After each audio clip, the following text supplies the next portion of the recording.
Isang malalim na paghinga ang pinakawalan ko bago mabilis na pinaandar ang kotse papunta sa lugar kung nasaan si Mama. Gagawin kong lahat mailigtas lang si Mama. Kahit na mailagay pa ako sa panganib ay gagawin ko. Makauwi lang si Mama sa bahay namin. Hindi ako papahig na may mangyari sa kanyang masama. Inabot ako ng 1 oras bago ko tuluyang matunto ng tinutukoy na lugar ng mga kidnapper. Katulad lamang sa mga pelikula, isang abandonadong lugar ang pinagtataguan nila at nagsisilbing hideout nilang lahat. Mukhang dati itong pabrika na napabayaan na lamang. Dahan-dahan akong naglakad patungo sa loob nito. Daladalang isang itim na bag na ang laman ay puro mga pera na nagkakahalaga ng 10 milyon. Nakalimutan ko pandalhin ang cellphone ko at naiwan ko pa ito sa loob ng kotse. Kaya naman napamura na lamang ako sa aking isip. Nakakatuwang sumunod ka sa usapan natin. Napatigil ako sa aking paglalakad nang may tumutok na isang matigas na bagay sa likuran ko. Hindi ako nakagalaw dahil ramdam kong nguso ng barilyon. At isang maling galaw ko lamang ay may balang bubutas sa katawan ko. Dala ko ng perang hinihingi niyo sa akin. Nasaan ang nanay ko? Bakit hindi ko siya makita rito? Bumitaw ito sa akin kaya naman malaya na ulit akong nakaharap sa kanya. Hindi ko nga talaga ito kilala, katulad lamang ng inaasahan ko. Mukha lang itong pera at desperadong makahuthot ang pera mula sa pamilya namin. Mga hayop na talaga ang mga tao ngayon para lamang sa pera. Pinapaikot ang mga sariling buhay sa salapi, kahit na makukuha pa nito sa maruming pamamaraan. Boys, ilabas nyo na yung maingay na yan. Usal nito sa mga tauhan niya at saka ako nakarinig ng mga kaluskos. Dala-dala ng mga 3 lalaki si Mama. Puno ito ng tape sa bunganga, mga kamay at mga paa niya. Kaagad akong naawa sa kalagayan nito dahil mukhang pagod na rin ito at nangihina ng katawan. Akin ang pera namin! Walang sabi-sabing inihagis ko ang bag sa mukha niya. Tumitig ito ng matagal sa akin na para bang tinatansya kung sasaktan niya ba ako bago nito tuluyang ibinaba ang baril niya at sinuri ang bag na puno ng mga pera. Binitawan ng mga lalaki si Mama. Kaya naman dali-dali ako nagpunta rito at saka pinilit tanggalin ang mga tape sa katawan niya. Pero biglang may humablot sa buhok ko dahilan para mapalayo ulit ako kay Mama. Alam mo, marami kami ritong mga lalaki at babae ka pa naman. Hinding-hindi kita hahayaang makaalis dito nang hindi kita natitikman, lalo na at tumigil ito sa pagsasalita niya at sinuri ang buong katawan ko. Kaagad ako nagpumigla sa hawak nito at maswerteng nakalayo ako rito. Makinis at maganda ka talaga, miss. Tamang-tama. Isa kang masarap na putahe. Gutom pa naman kami ngayon, hindi ba boys? At naghiyawan ng mga ito. Ngayon ko lang din napagtanto na halos 20 lalaki ang nandito sa abandonadong lugar ngayon. Kaagad akong nilukob ng takot at kaba. Sana lang ay dumating ka, Griff. Ikaw lamang ang makakatulong sa amin ngayon ni Mama. Natanggal ko naman ang ilang tape sa paa ni Mama. Kaya iniusod ko ito papunta sa likuran ko. Umuusod kaming dalawa dahil papalapit ang mga lalaki sa amin. Hindi ako po pwedeng tumangalang dito. I need to find a way para makalaban at makatakas kami ni Mama ngayon. Inilibot ko ang paningin ko sa buong lugar at maswerteng may bakal sa gilid malapit lang sa amin. Kaagad akong yumuko para kunin ito at saka ito itinutok sa mga lalaki. Napaiwas agad ang mga ito sa akin kaya naman napangisi ako. Hindi naman ako tanga para magpunta rito na hindi kayang ipagtanggol ang sarili. Sumigna lang lalaking kausap ko sa mga tauhan niya para sugurin ako. 3 sumugod sa akin pero iniwasan ko lang ang mga ito. Itinulak ko si Mama palayo sa akin upang hindi siya masaktan at matamaan. Well, hindi pa naman yata kinakalawang ang training ko sa Thailand. Sana nga. Sa pagwasiwas ko ng bakal ay nahawakan ito ng isa. Napangisi pa ito pero mas lumawak ang ngisi ko dahil ayun ang gusto kong mangyari. Hinila ko palapit sa akin ang bakal at saka siya tinadyak at sa gitnang bahagi niya. Kaagad itong tumilapon at humiyaw pa habang sapo-sapong masakit sa kanya. Napaiwas sa akin ng 2 natira. Wow, palaban ka rin pala. Ayan ang mga tipo ko eh. Nangasim ang buong mukha ko sa isinambit nito. Parang gusto kong masuka pero nilunok ko na lang. Sumugod ang isang lalaki sa akin kaya naman yumuko ako para ihampas sa tuhod niya ang bakal. Ngunit nasalisihan ako ng isang lalaki at nasuntok ako nito sa bandang tiyan. Bigla na lamang may humablot sa buhok ko mula sa aking likuran dahilan para maiangat kong ulo ko. Akala ko pa naman sobrang talino mo, Samantha. Bakit nagpunta ka rito na mag-isa ka lang? Natatawang sabi ni Honey sa akin habang napapangiwi naman ako sa sakit. Nanlaki ang mga mata ko nang makita ko siya dahil hindi ko inaasahang makita ito rito. Ikaw ang may pakana ng lahat ng ito? Ano pa ba sa tingin mo? Napadaan lang ako? Mabubulok ka sa kulungan, honey. Bago pa ako mahuli at mabulok sa kulungan, sisiguraduhin ko munang mauuna kang masunog sa impyerno. Sigaw nito sa akin at saka malakas akong sinampal sa aking kaliwang pisngi. Sinasabunutan pa rin ako nito habang patuloy na sinasampal ang mukha ko kaya hindi ako makaiwas.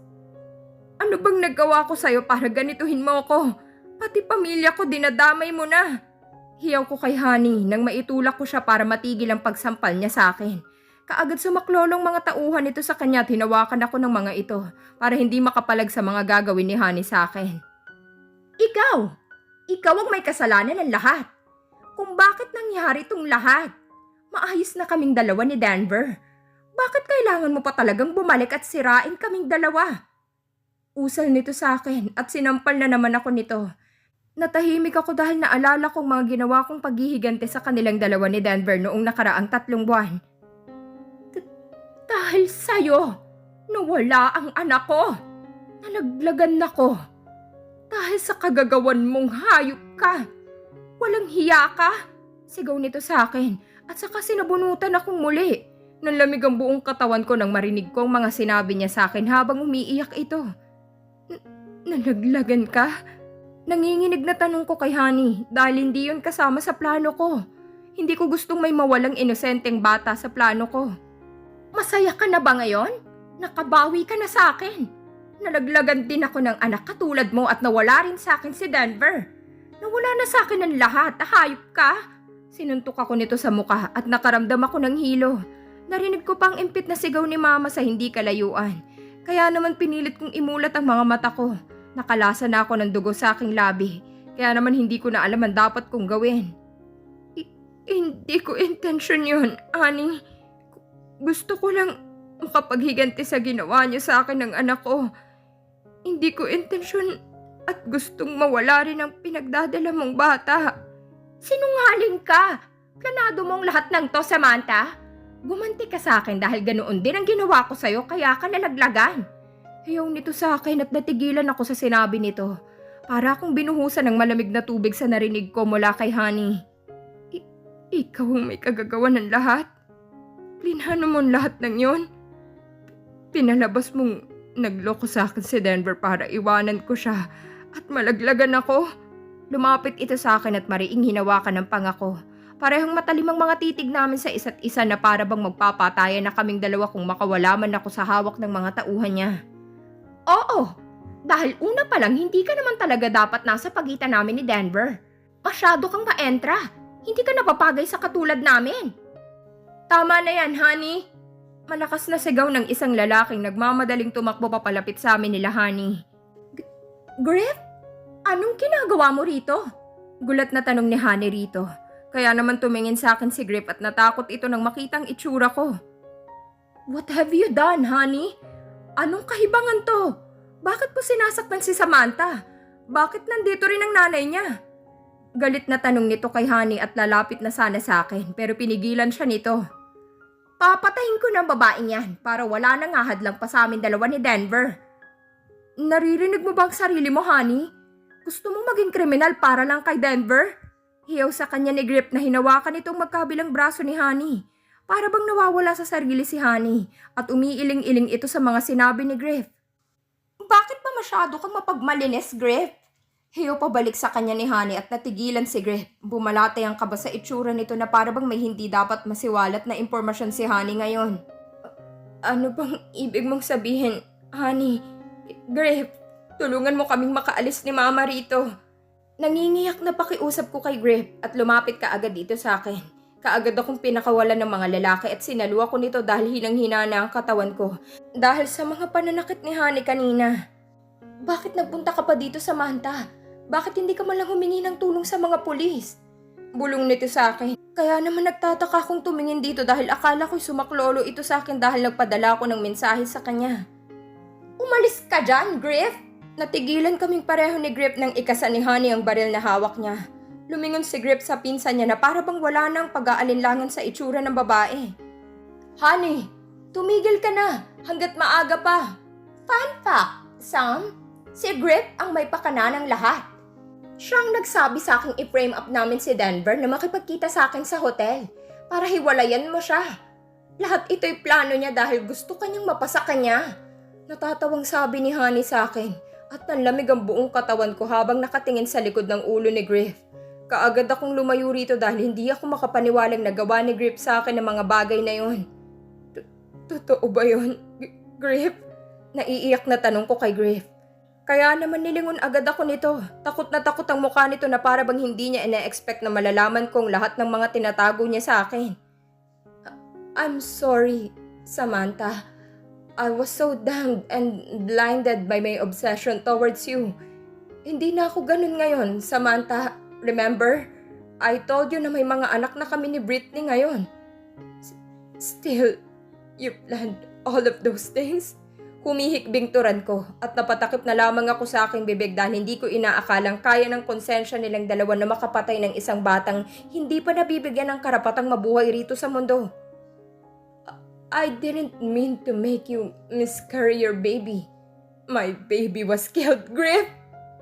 He died inside me because of your stupid plan. You're an evil.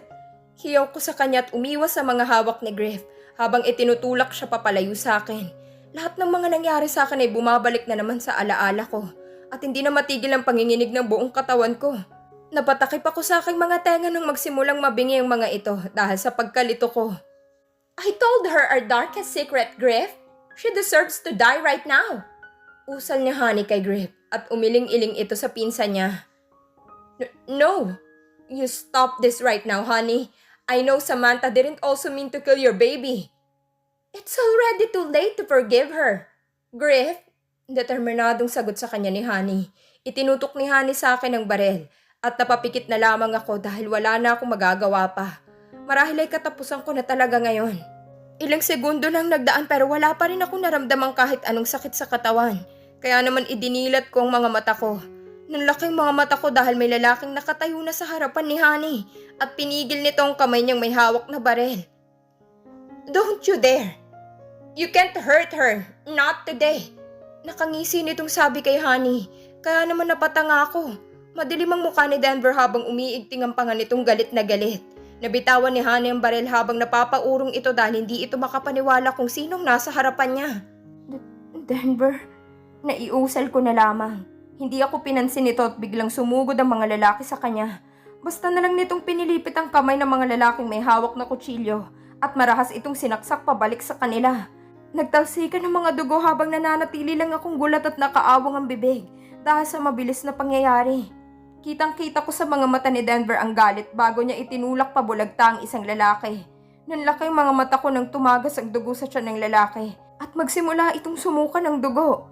Ang isang lalaki namang dapat ay tatakbo pabalik sa lugar ng boss nilang bastos kanina ay nahuli ni Denver sa damit. Kaya iniharap niya ito at pinagsusuntok sa sikmura. Panay ubo ng lalaki at dumudura na ito ng dugo. Ngunit hindi siya tinigilan ni Denver hanggang sa mawalan siya ng malay. Malalim ang paghinga ni Denver. Nanginginig ang mga kamao nitong nakakuyom. Tumutulo ang dugo sa mga kamao ni Denver at hingal na hingal ito. Ngunit matalim pa rin ang mga titig nito. Kumalma ang mukha nito nang magtagpo ang mga mata namin. I'm so happy to hear you saying my name once again, Bellissima. Nakangiting sabi nito sa akin. Kaya naman napipilan ako. At saka lang ako natauhan nang makarinig ako ng kaguluhan sa harapan namin ni Denver. Nagulat ako dahil may 4 na lalaking nakikipaglaban din sa mga natitirang lalaki. Tinawag na rin akong Bellissima ni Denver. Tama bang pagkakarinig ko kanina sa kanya? Namula ang pisngi ko dahil sa kaisipang tinawag pa rin akong Bellissima ni Denver. Very wrong timing para kiligin. Kaagad akong tumakbo papunta kay mama at tinanggal ulit ang mga natitirang tape sa katawan nito. Nagmamadali itong yumakap sa akin at umiyak kaagad ito. Hindi ko rin naiwasang umiyak at humagulgol sa bisig ni mama dahil akala ko may mangyayari ng masama sa aming dalawa. I'm so sorry, anak. Naging problema pa ako sa inyo. Huwag kang gagalaw. Natigilan ako nang itutok ni Honey sa ulo kong baril niya. Nabawi na pala nito ang sarili niya at desidido talaga akong patayin nito ngayon. Parang awa mo na. Huwag ang anak ko. Okay, edi ikaw na lang. Mama! Napahiyaw ako nang iputok ni Honey ang barel. Kaya agad akong sumangga kay mama pero wala akong naramdamang kahit anong balang tumago sa akin. Napatingin ako sa likuran kung nasaan si Honey. At nanlaki ang mga mata ko nang makita kong bagsak sa sahig si Griff. Habang hawak nitong balikat niyang malapit lamang sa dibdib niya. Punong-puno ito ng dugo. Griff! Nanginginig na tawag ko rito habang lumuluhod para tulungan itong takpan ng parteng na baril sa kanya. Samantha, I'm so sorry for everything I've done. Umiiyak na turan nito sa akin at humahagulgol akong pinatigil ito sa paghingi ng tawad sa akin dahil hindi ko kaya kung mamatay man ito sa harapan ko. Pinapatawad na kita, Griff. Kumalma ka. Dadalhin ka namin sa ospital. Naghihintay pa sila Britney at ang mga anak mo sa bahay niyo. Umiiyak na sabi ko kay Griff, pero napatingin na naman ako kay Honey nang ikasa na naman ito ang baril niya. Wala itong pakialam kahit na naghihingalo na ang pinsan niya sa harapan namin dalawa. Hindi ka na talaga dapat mabuhay. Sirang-sira na ang lahat para sa akin. I'll kill you, Samantha. Hiyaw nito sa akin. At papuputukan na naman sana ako ng bala pero kaagad natadyakan ni Denver ang braso ni Honey. Dahilan para mabitawan nito ang baril at mapahiyaw ito sa sakit. You're lunatic?